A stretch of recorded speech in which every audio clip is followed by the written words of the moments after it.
cette confrontation, on en parle juste après.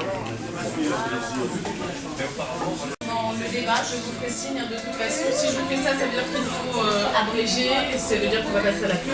Quitte à revenir un petit peu après sur le thème que vous souhaitiez développer.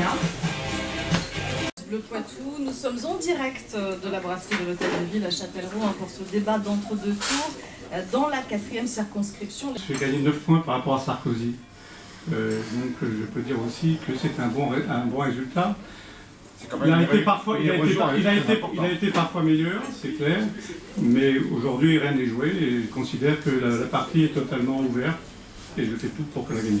Moi je préfère mettre en place des énergies renouvelables adossées notamment à des économies d'énergie.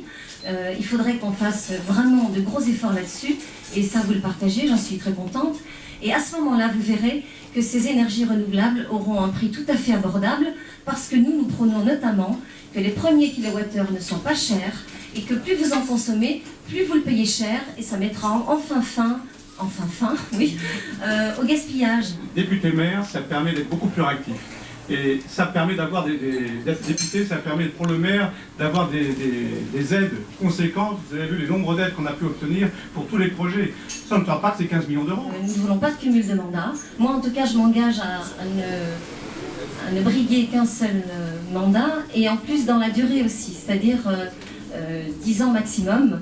Parce que je pense qu'aujourd'hui, si j'ai pu être au 2e tour, enfin en tout cas être qualifiée pour le 2e tour, c'est qu'il y a aussi une usure du nombre d'années que M. Ablin a passé ici. Moi j'ai toujours été pour une limitation stricte des mandats, mais j'ai toujours été contre la suppression du cumul. Tout simplement parce que vous coupez l'élu de la réalité du terrain. Vous parlez de normes asphyxiantes. Mais c'est les agriculteurs qui sont asphyxiés, c'est leurs terres qui sont pourries aujourd'hui, c'est vraiment, et les abeilles qui sont plus là, la terre qui est empoisonnée. Alors moi ces normes, je suis très contente qu'elles existent. C'est que finalement tous les pouvoirs vont être à gauche. Ça veut dire que si Mme Massonneau était élue, on aurait 4 députés de gauche sur 4. C'est-à-dire aucune possibilité d'exprimer un point de vue différent dans ce département, aucune porte de sortie quand les choses ne vont pas.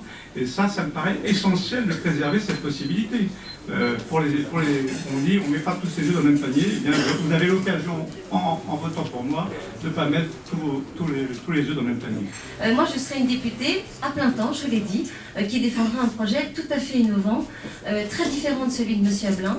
Je m'engage à être présente sur la circonscription et à faire aussi régulièrement des retours vers le territoire.